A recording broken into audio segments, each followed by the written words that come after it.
Sobat SBI, kesempatan kali ini kita akan membahas mengenai kelembagaan demokrasi pasca Trias Politika. Demokrasi adalah sistem pemerintahan di mana kekuasaan berada di tangan rakyat melalui representasi atau partisipasi langsung. Sejarahnya dimulai dari Yunani kuno sekitar abad ke-5 sebelum Masehi. Istilah ini berasal dari kata demos yang berarti rakyat dan kratos yang berarti kekuasaan. Namun, perjalanan demokrasi diwarnai oleh berbagai perubahan politik dan ekonomi, dari Orde Lama hingga Orde Baru. Hingga Reformasi 1998, Indonesia mengalami perkembangan kompleks dalam sistem demokrasi. Sejak reformasi, ada kemajuan signifikan dalam proses demokrasi, termasuk pemilihan umum yang lebih terbuka dan partisipasi masyarakat yang lebih luas dalam politik. Konsep Trias Politika pertama kali diperkenalkan oleh filsuf John Locke pada abad ke-17. Namun, konsep ini lebih dikenal melalui karya Montesquieu, seorang filsuf Prancis pada abad ke-18, dalam bukunya yang berjudul The Spirit of the Laws. Montesquieu menjelaskan konsep kekuasaan pemerintahan menjadi 3, yaitu eksekutif, legislatif, dan yudikatif. Legislatif. Lembaga ini menjadi wadah di mana perwakilan rakyat atau anggota parlemen mewakili kepentingan publik. Tugasnya yaitu membuat undang-undang. Eksekutif adalah bagian pemerintahan yang bertanggung jawab atas pelaksanaan kebijakan dan menjalankan hukum negara, dipimpin oleh kepala negara atau kepala pemerintahan.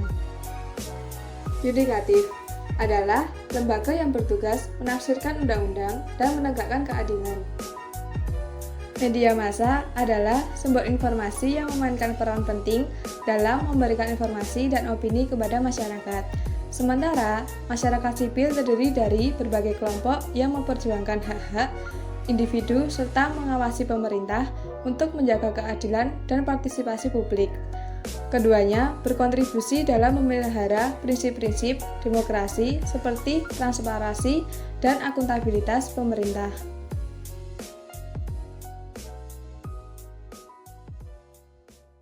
Mengenai demokrasi ya Pak, saya ingin tahu bagaimana menurut pandangan Bapak mengenai demokrasi di Indonesia saat ini.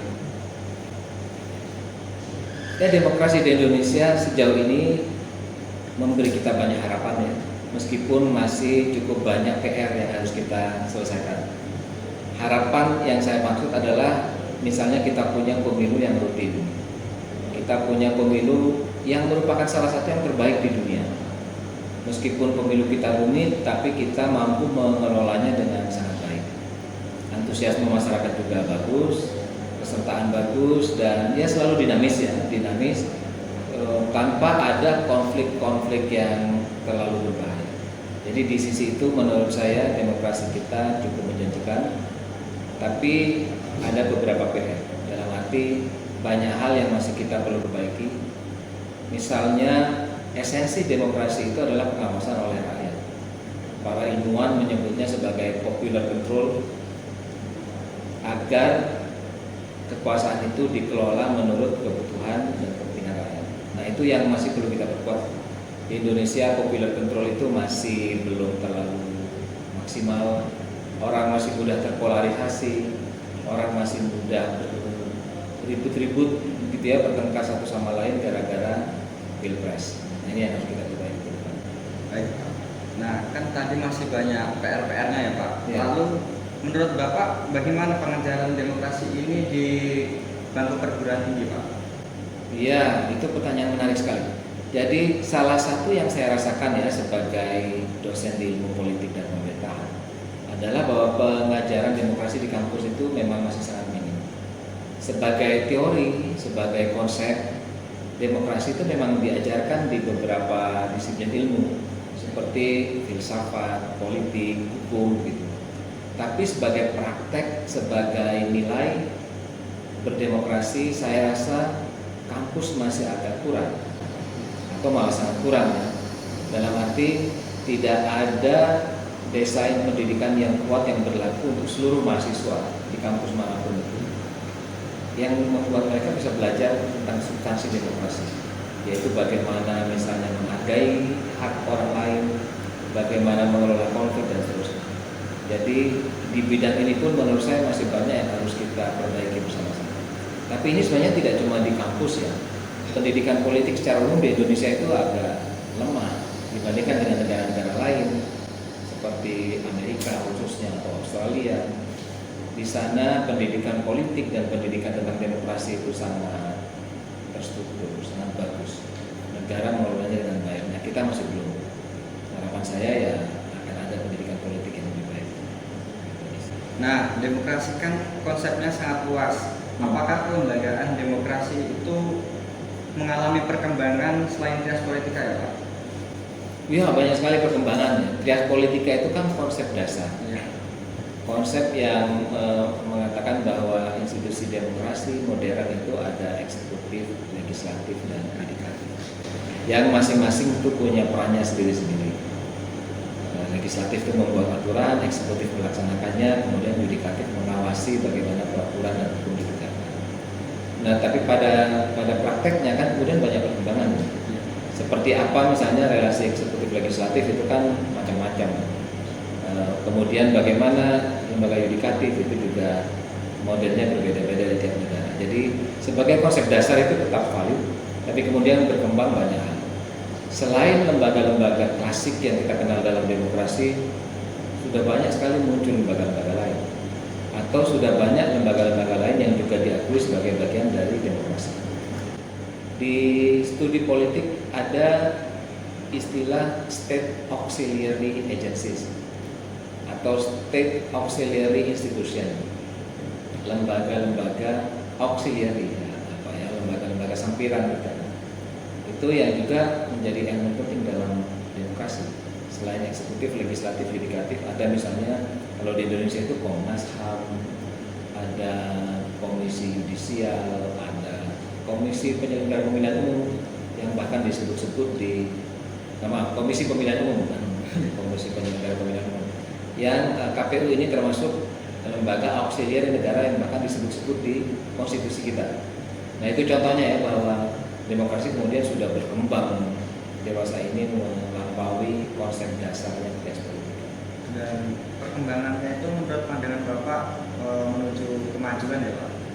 Iya, menuju kemajuan dalam arti kan masyarakat semakin kompleks, masyarakat semakin rumit begitu, banyak kebutuhan yang berkembang dan itu harus dilayani dalam tanda petik ya, harus dilayani oleh lembaga yang juga makin berkembang. Nah, di era sekarang ini media dan informasi memainkan peran penting dalam demokrasi. Ya, betul sekali. Mengapa media massa dianggap sebagai salah satu pilar dalam demokrasi Pak? Banyak alasan ya. Salah satu yang utama adalah karena media massa itu adalah saluran bagi masyarakat yang bersifat dua arah. Dewasa ini apalagi dengan internet ya, dengan teknologi informasi yang kuat. Jadi media massa itu memberikan informasi ke masyarakat tentang jalannya pemerintahan, tapi media massa juga membawa suara masyarakat untuk diketahui oleh pembuat keputusan. Jadi itu kenapa dalam era modern media massa disebut sebagai pilar demokrasi, karena sifatnya bukan hanya menyampaikan pemberitaan, tapi juga menyampaikan gagasan. Dan selain itu masyarakat juga bisa menyampaikan kontrol pengawasan kepada pemerintah. Tanpa media massa yang bebas, sebuah demokrasi itu tidak akan bisa berjalan dengan baik. Saya kira itu alasan utama kenapa media massa disebut sebagai pilar keempat demokrasi setelah eksekutif, legislatif, dan yudikatif. Selanjutnya masyarakat sipil, merupakan salah satu elemen penting dalam demokrasi. Nah, kenapa masyarakat sipil juga dimasukkan dalam kelembagaan Pak? Masyarakat sipil itu fungsi utamanya kan menyeimbangi negara agar negara itu tidak terlalu besar kekuasaannya, tidak terlalu kuat. Perlu ada pengimbangan dari lembaga-lembaga atau masyarakat sipil, termasuk untuk memberikan alternatif kebijakan strategis negara. Itu yang membuat civil society atau masyarakat sipil itu menjadi penting dalam demokrasi. Kalau tidak ada penyeimbangan terhadap kekuasaan, maka mudah sekali kita terjerumus ke dalam otoritarianisme, pemerintahan yang otoriter, yang tangan besi, atau yang belakangan ditakutkan oleh otokrasi, bukan otoriter yang dalam arti menggebuk, menindas, tapi otokratik, yaitu pemerintahan yang terlalu berpijak kepada aturan semata-mata dan bukan kepada substansi demokrasi. Otokrasi itu membuat penguasa itu bisa menindas rakyat dalam tanda petik lewat cara-cara hukum yang seolah-olah benar dengan aturan. Ya, misalkan kalau mahasiswa demo itu, kalau dalam pemerintah otoriter mahasiswanya ditangkapin semua begitu ya. Tapi dalam otokrasi mahasiswanya tidak ditangkapin karena demo, tapi karena melanggar lalu lintas misalnya. Karena apa misalnya? Karena mengganggu kenyamanan. Karena mengganggu kenyamanan, suara kendaraannya gitu, suara toanya terlalu keras, jadi itu dijadikan alasan untuk menindas. Itu otokrasi.